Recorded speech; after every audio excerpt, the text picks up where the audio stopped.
Shalom from Jerusalem. My name is Albert Wexler, and I'm the director of Jerusalem Prayer Breakfast. We are here in our offices in Jerusalem, and we are with a very interesting man, Professor Mordechai Kedar, a expert on Israeli Arab culture, have been in the Israeli Military Intelligence for 25 years. And we are looking into some very, very important questions. We were talking about the events of October 7, how they started, why we were taken by a surprise. But again, we need to understand the Arab culture. We need to understand the mindset of Islam. And as I understand, the Sunni and Shia theologies, their understandings, their teachings of the so-called end times, Shias expect to create a world chaos so that their Mahdi would come and fix it and redeem them. Well, this is one of the characteristics of the Shia, and definitely in the academic world, which I'm coming from, definitely they try to concentrate on how people think, what they feel, according to their texts.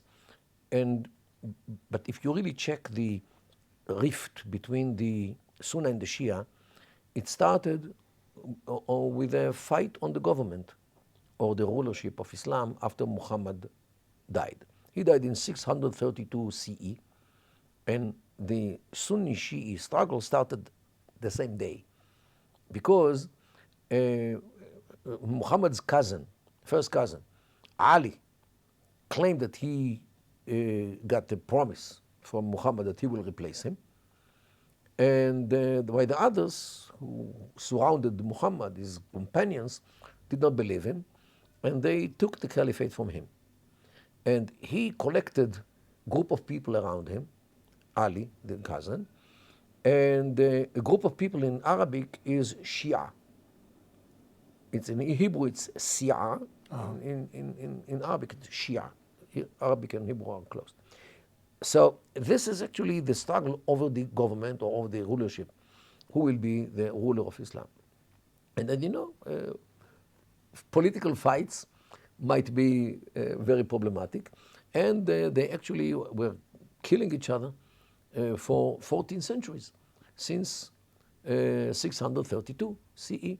The Iran-Iraq war, bloody war of million people got killed between 1980 and 1988. Already in early as 680, there was a massacre in Karbala, which the son of Ali was butchered, and his head was brought to Damascus, to the caliphate, to the capital of the caliphate. Already then, they were slaughtering people. So they So this is the heritage. Somehow like these brutalities. This is the heritage of the Middle East. If you defeat your enemy, you do to him whatever you like. You behead the males and you rape the girls, and you use them for sex slaves. This is the Middle East, unfortunately. But this, by the way, somebody told me that in Africa there are all kinds of things like this as well. And so the Middle East is also a part of this culture of tribalism, which is not only alive and kicking, it is alive and killing in the Middle East. And this is unfortunately the heritage of these societies. Look at how they blow each other, up in Baghdad, in other parts of Iraq, between Sunni and Shia. And nobody seems to make big fuss about it. Where's the demonstrations? Because when Arabs kill Arabs, who cares? It was in Algeria during the 90s where 150,000 people were butchered by the Brethren. Who cared? When in Darfur, people are being slaughtered and women being raped by gang rapes by the government or by the government militias, who cares so much? So this, unfortunately, this is how the civilized world look at these people as savage. For some reason, when they murdered all of these Jews, they came to the streets. Because I pointed out something earlier that these demonstrations, pro-Hamas demonstrations, didn't start with Israeli incursion in the No, into they Gaza started Strip. in Before. before They were because they were celebrating. so encouraged by the fact that they came and the Hamas could slaughter Israelis, 1,400.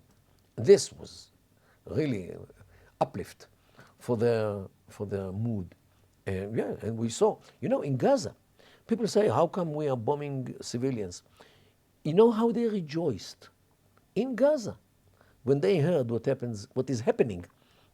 was happening in the perimeter of Gaza. They were giving out sweets and praising Allah, who gave them this opportunity to kill the Jews, and now tell them that there's innocent people.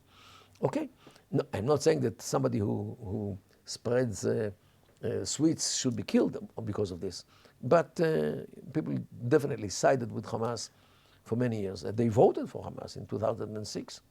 So, but if we also have enemies in the north, in Lebanon, which is Hezbollah. Hezbollah are Shia. And this is actually what combines them with Iran.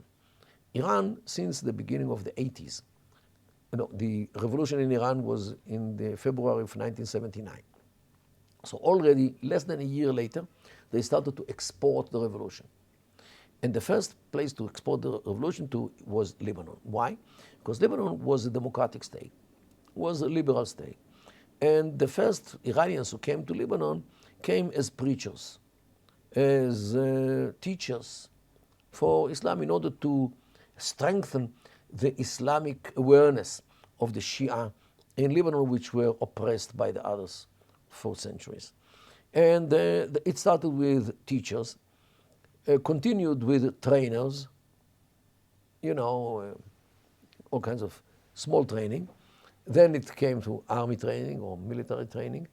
And then it came military equipment and military weapons. And I think in 1982 already, they already had the IRGC, the Revolutionary Guard, already in the Bekaa Valley between Syria and Lebanon, training them in camps, in order to make an army out of them, which was not as they were before this revolution. And no doubt all these militias, which later united to be Hezbollah, were something which Iran created from scratch, starting in 1980. And it came to a degree that the Shia in Lebanon now and we are now, 43 years later, they, and only 2 generations, grew up on this education that we are powerful, and of course they get everything from Iran to a degree. Look at this page. This is actually a pamphlet of Hezbollah, published in 2006. I got it from one of the soldiers who were in Lebanon in the war of 2006. He brought me much material of what happens there. This is the name of the publication is Sad al-Wilaya, means the echo of the loyalty to the Shia, to the Shia. And here it quotes from a speech of Khamenei from March 2006. And here it says in Arabic, clear, means he was speaking Persian, but it was translated to Arabic, to this pamphlet, that the strategic depth of the Iranian nation extends to Palestine, to North Africa, to the Middle East, means the Saudi Arabia, Iraq, Central Asia, and the Indian subcontinent, means the Islamic parts of the world. Central Asia is actually Iran, Pakistan, Afghanistan, and the northern part of the Indian subcontinent. Means that all these countries are considered by the Ayatollahs as their strategic background. And they also have this idea of whenever any of these countries was under Islamic rule, then they have to then redeem these countries and bring them back onto the Of course. Islamic rule. There's such a chutzpah, to such a Arrogance. Arrogance. Yeah. What? Egypt volunteered to be part of Iran's background? Forget it. Saudi Arabia volunteered? Never. But this is what they think, that the whole Islamic world belongs to them. And this is actually what is written here. And they don't even blink when they say it. So just show you the mindset of the Iranians, and no wonder that the Hezbollah are volunteering to be the Lebanese tentacle of the Iranian octopus. This is one thing. Another thing which was caught in that war was this pamphlet, which shows Khamenei, who is the big father of Lebanon, of the Hezbollah, corresponds with the image of light. This is the hidden Imam. The hidden Imam is the 12th Imam, the 12th descendant of Ali, the founder of the Shia, who disappeared like 1,000 years ago, and he is still alive, and he hides in a cave somewhere in Central Asia, and he will come one day in order to redeem the world. This is the Mahdi. That's what they believe. That's what they believe. And since he's made of light, he enlightens the Ayatollahs to a degree that this pamphlet, named Sutur al-Nur, the lines of light, here you can see, this is Khomeini, the one who found it. And this is the light of the Mahdi, of the Messiah, who enlightens his head, his eyes, his mouth, his chest, and finally his hands. Means all his thoughts, views, iterations, feelings, and deeds all are enlightened by the divine light who come from the Mahdi. He is infallible. He cannot make any mistake, according to their belief.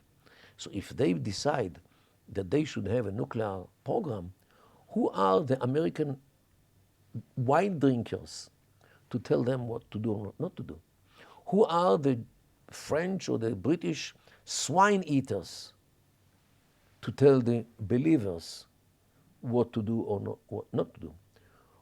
Who are the Israelis who should live under the auspice of Islam to tell the Muslims, the believers, what to do and not what to do?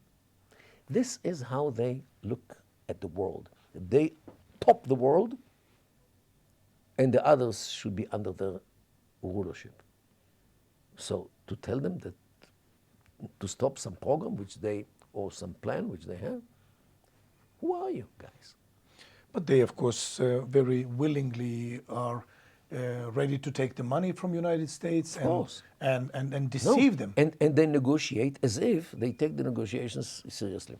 And this is based on something which is very important in the Shia Islam especially, named taqiyya. Taqiyya means deception, or the permission to the Muslim to deceive the others in order to save his life or the connection between his head and shoulders. And this is, the taqiyya is, they are professional liars, compulsive liars, to a degree that it is very hard to detect a lie, with a polygraph when a Shi'i is being detected. Because they know how to lie without any physical change. Neither your heartbeat or blood pressure or sweat or saliva, whatever is being detected by polygraph, it's very hard to find it within Shia, because their whole lifestyle is around making face as if especially when they live as minorities within Sunni communities, because if Sunnis find out the Shia lives with them, in many times during history, the Shia would be shortened by head. So this is why they developed this taqiyya issue in order to deceive the others as if they are Sunnis or something else. We found in Lebanon was this. This is Ziyarat Ashura, and this is a long curse against the Sunnah, because the Sunnah actually took the caliphate to the Shia, and they killed them through history, especially Hussein bin Ali in Karbala in 680. They decapitated them and brought the head to Damascus. And this is a whole curse against the Sunnah. But what is more relevant to our days is this shield of victory. This is what it says here.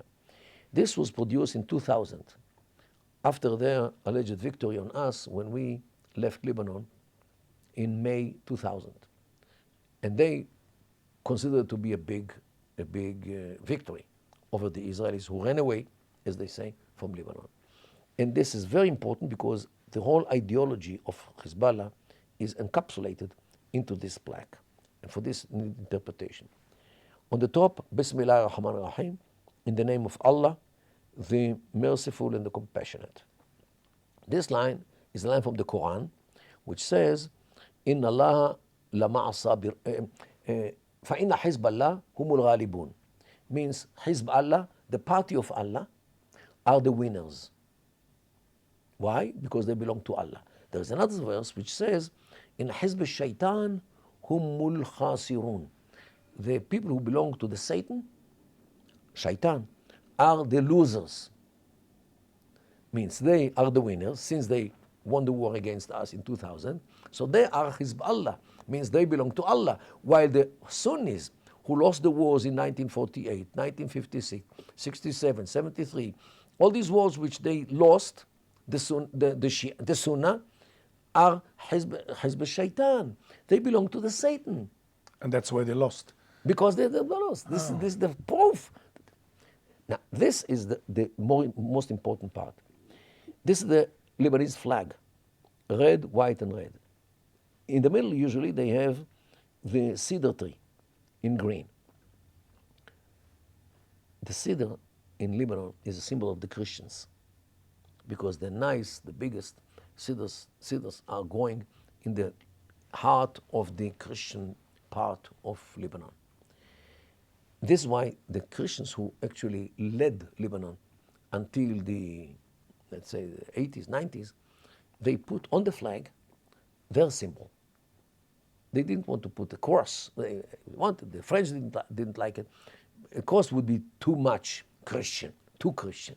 So they put the cedar tree as a Christian symbol, which everybody understood. Hezbollah, in this plaque, covered the cedar with their emblem. And this is the emblem of Hezbollah, which is the earth. The Shia are buried in the earth because of the oppression which they suffered from the Sunnah. But now they are the resurrection of the Shia, because you can see the hand come out from the earth, holding a Kalashnikov, AK-47, and they tear the fence behind which they were buried. Means the resurrection of the Shia with a weapon first.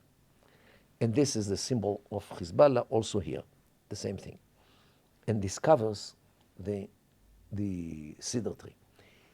The Christians in Lebanon had a militia named the saviors of the cedar, because they knew what Hezbollah are planning. To cover the cedar means to erase the Christian ownership or the Christian influence on Lebanon in order to take the country and to turn it into a Hezbollah land. Well, you know, there are so many people, and I hear it so often, they almost leave it as a known and understood thing that Allah and the Quran and the Torah and the Bible and God are the same. And I cannot agree with this, because you have so many verses in Quran telling to kill, to murder, to rape, to destroy the non-believer by jihad. Yeah. I cannot agree with this. I mean, I just cannot agree that this is one and the same God, because it's such a total difference. Well, the fact that you don't believe is because Christians, just like Jews, forged and changed the Holy Scriptures, According to them. according to them. So the fact that you don't believe that God actually ordered the believers to do these things means that you changed the Holy Scriptures to such a way that you don't even believe that God really said it. So This is how they understand it. their idea is that in the beginning, the Bible said all of these things that Quran said, and that's why they Yes. are right. Yes, and Jews changed the Torah and the Bible, while the Christians changed the New Testament. So Allah took the gospel from them, both from Jews and Christians.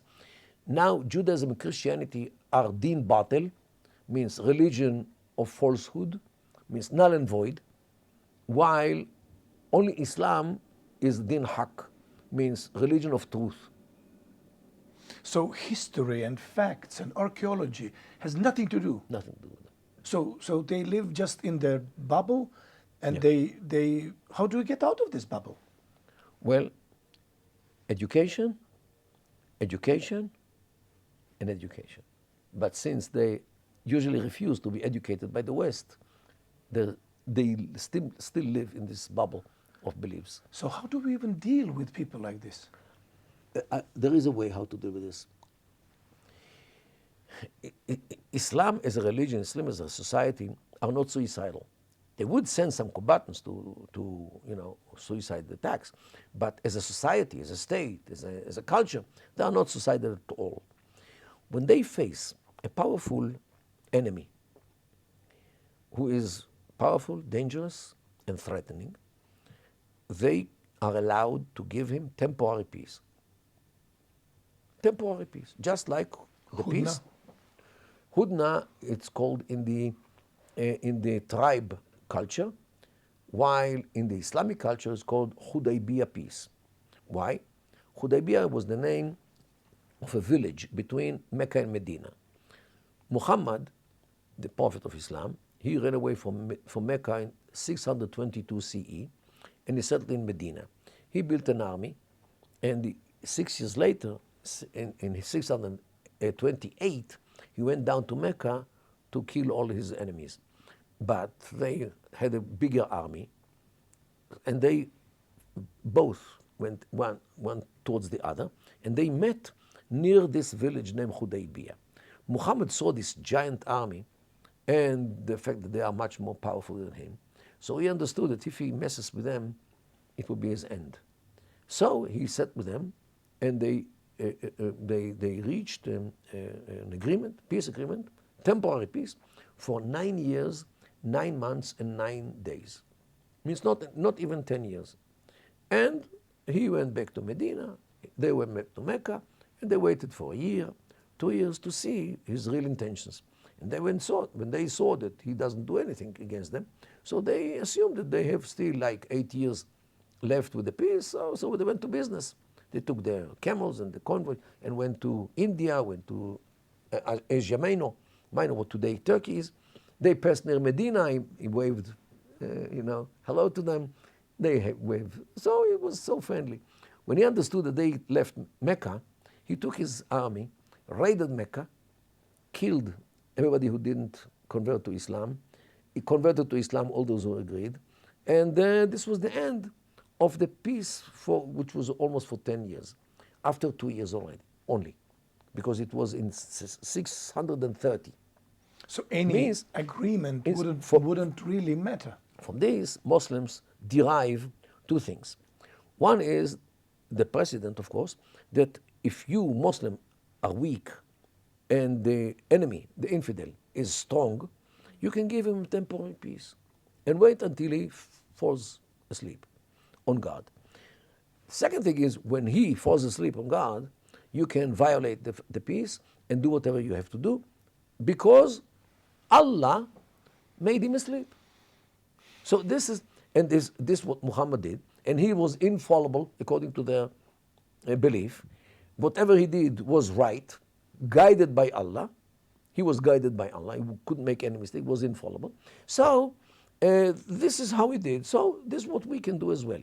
We can give the infidels temporary peace, and when they go to sleep, we can violate it. Now, what do I say? Yes, we can have temporary peace with the Muslims if we are strong, dangerous, and threatening. And we'll get temporary peace. Now, if we are strong, threatening, and powerful forever, we will get temporary peace forever. Again, Well, this is something that the West Don't get should it. learn. They don't get it. They don't get it. They think that everybody acts like the West. If you signed, done deal, forever. Nobody in the West makes a peace for temporary. Who would? Would you buy a house temporarily, pay the price, and only to find out after 10 years that the house doesn't belong to you? Nobody would do it. This is not according to our mindset. If we make a deal, done. Not here, not in the Middle East. Here, the deal is done only as long as the other side is too powerful to take revenge or to devastate your life if you violate the peace or the deal. And this is the Middle East. Welcome to the Middle East.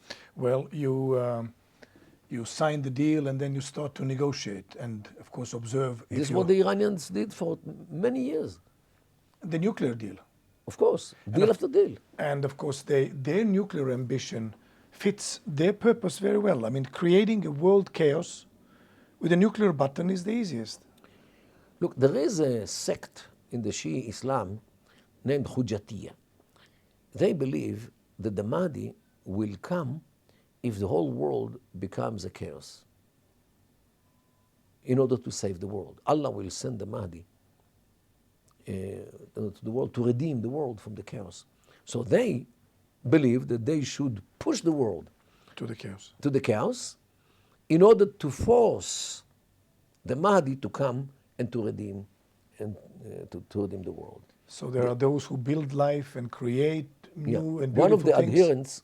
adherents of this sect is Mahmoud Ahmadinejad, the president of Iran. Former president, yeah. Yeah.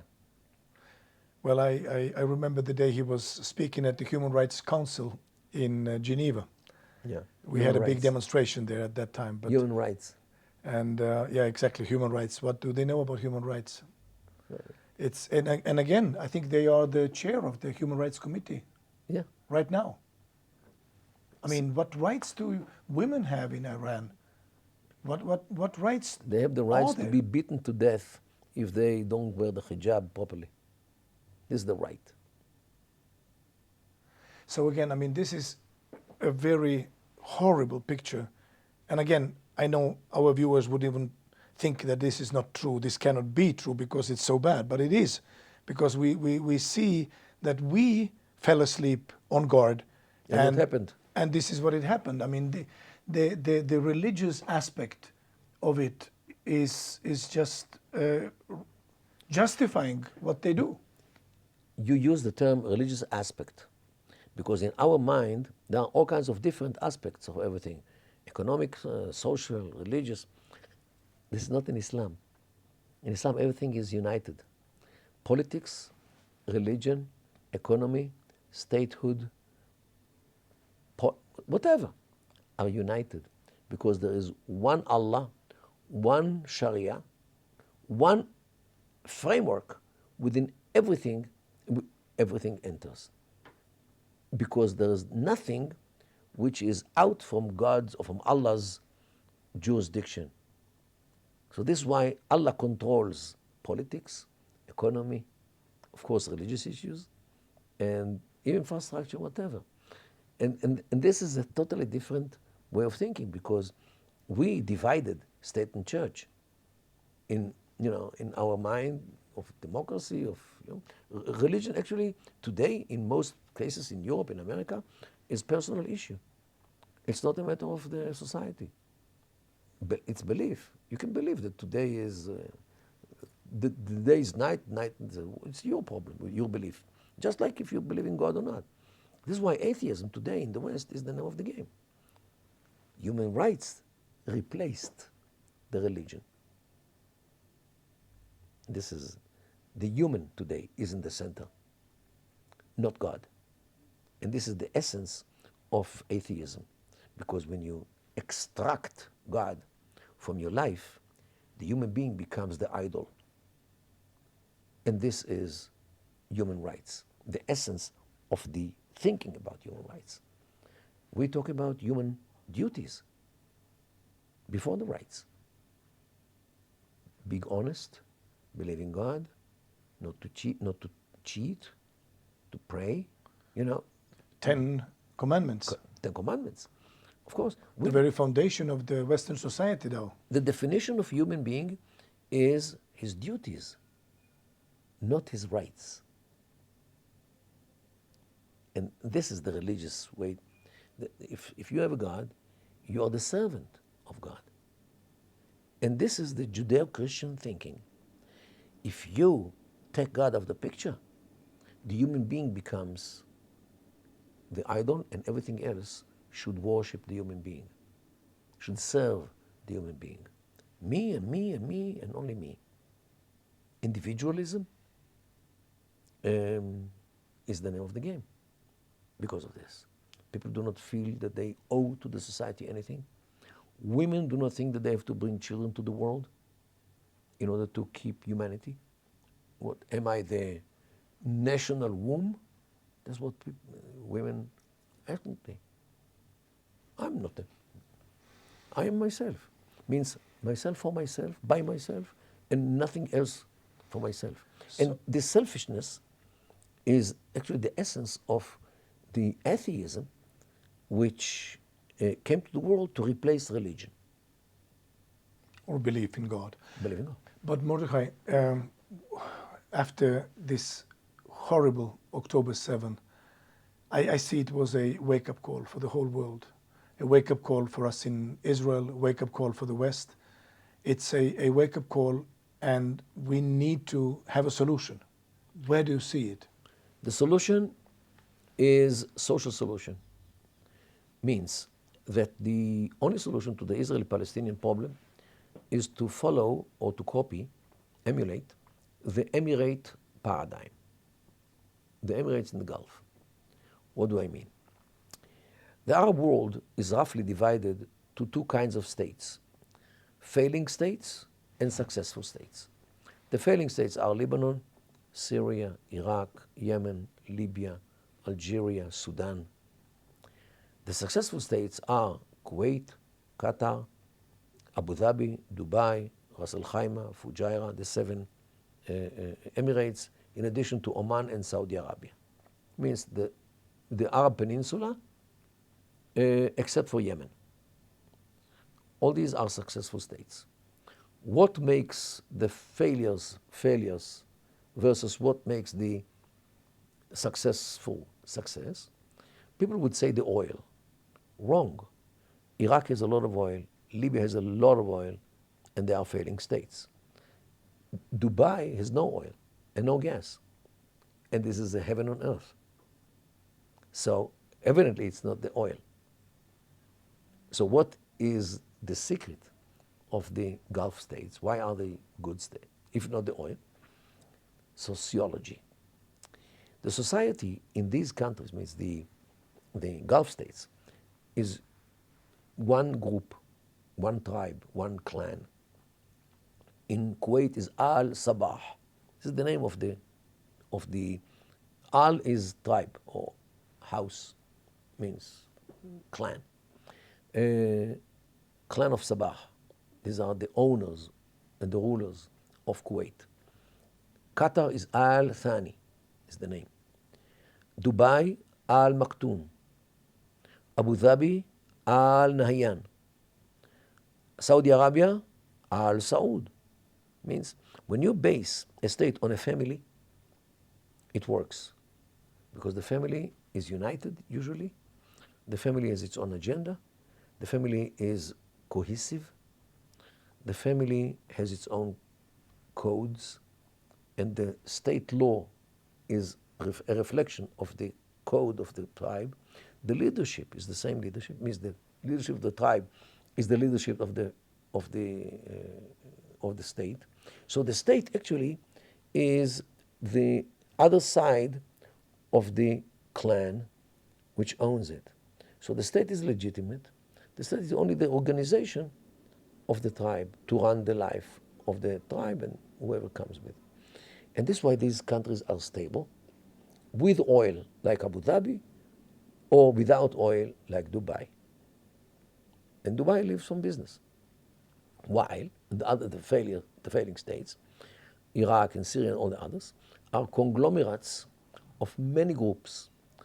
Iraq is 74 tribes, 10 religions, who knows how many sects, and 4 ethnic groups. This is the Iraqi society. In Syria, the picture is more or less the same. In Yemen, Sudan, Libya, all these countries, the society or the society of the country, the population, is highly divided to clans, ethnic groups, religious groups, and sectarian groups. The states in these countries failed in uniting them because the unification could occur only by marriage, and they don't marry with each other. So they remain clannish societies. And therefore they continue to fight each other because every clan has its own fighting militia, armed to its teeth, and they fight each other as they did for centuries, if not millennia. Christians are targeted by Muslims because they believe. Yazidis in Iraq are being slaughtered by the Islamists. And this is, when the society is so heterogeneous, the state actually is a failure. While when the society is homogeneous, as it is in the Gulf, the state is a success. This is, in very short, an introduction to the modern Middle East. What I want to do is to emulate the successful paradigm in the Judea and Samaria, to establish an emirate in Hebron for the clans of Hebron, who have clannish court in order to solve all the problems, and it works very well. Another one in Jericho for the Arikat clan. Another one in Ramallah for the Barghouti, Abu Ain, and Tawil clans, the clans of Ramallah. Another one in Tulkarem for the clan of Tulkarem, Karmi. Another one in Nablus for the tribes of Nablus, which are Masri, Tukan, and Shaka. And another one in Jenin. These are the 7 emirates in Judea and Samaria. The Gaza Strip should accordingly be divided to 5 emirates. The one in the north of Beit Lahia, Beit Hanun, the city of Gaza, Dir el-Balach, Khan Yunis, Rafah. Different clans, different people. So let them control themselves, by themselves, for themselves. And Israel can support them here and there. The tradition in the Middle East, that whenever the clan rules itself, it kicks out all the jihadists. Because the jihadists want to undermine the stability, while the clan wants stability. The Americans, when they invaded Iraq in 2003, pretty soon they had to face all these cars which were blowing up, side charges, belts with explosives, and many of them were produced in an area named Anbar. Anbar, in the western part of Iraq. In 2006, a commander of the Marines came to this area, collected the leaders of the clans, and said, hey guys, I'm leaving. I'm taking all the Americans out, and I'll make sure that the government will not be here. The place is yours. Take care of it, because it becomes yours. Within a week, they closed all the factories of the explosives which served the jihadists. They gave in Abu Musab al-Zarqawi, the leader of Al-Qaeda, because once the Bedouins, once the clans get the authority, they take responsibility. Interesting. Yeah.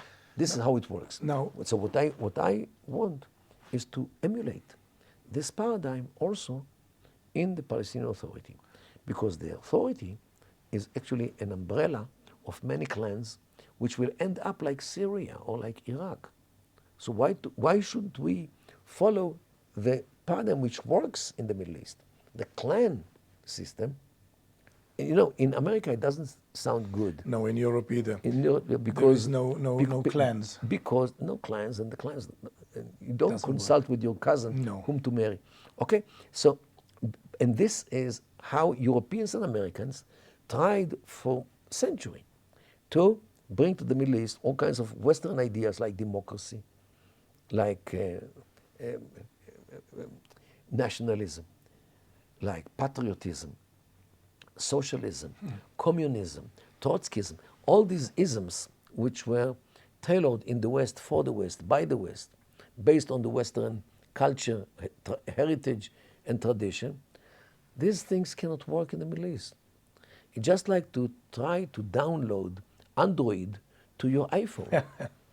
It doesn't work. It doesn't work, definitely not. So this is why what I think that we should find the solutions from the culture of the Middle East, not to import all kinds of ideas which do not work, never worked in the Middle East.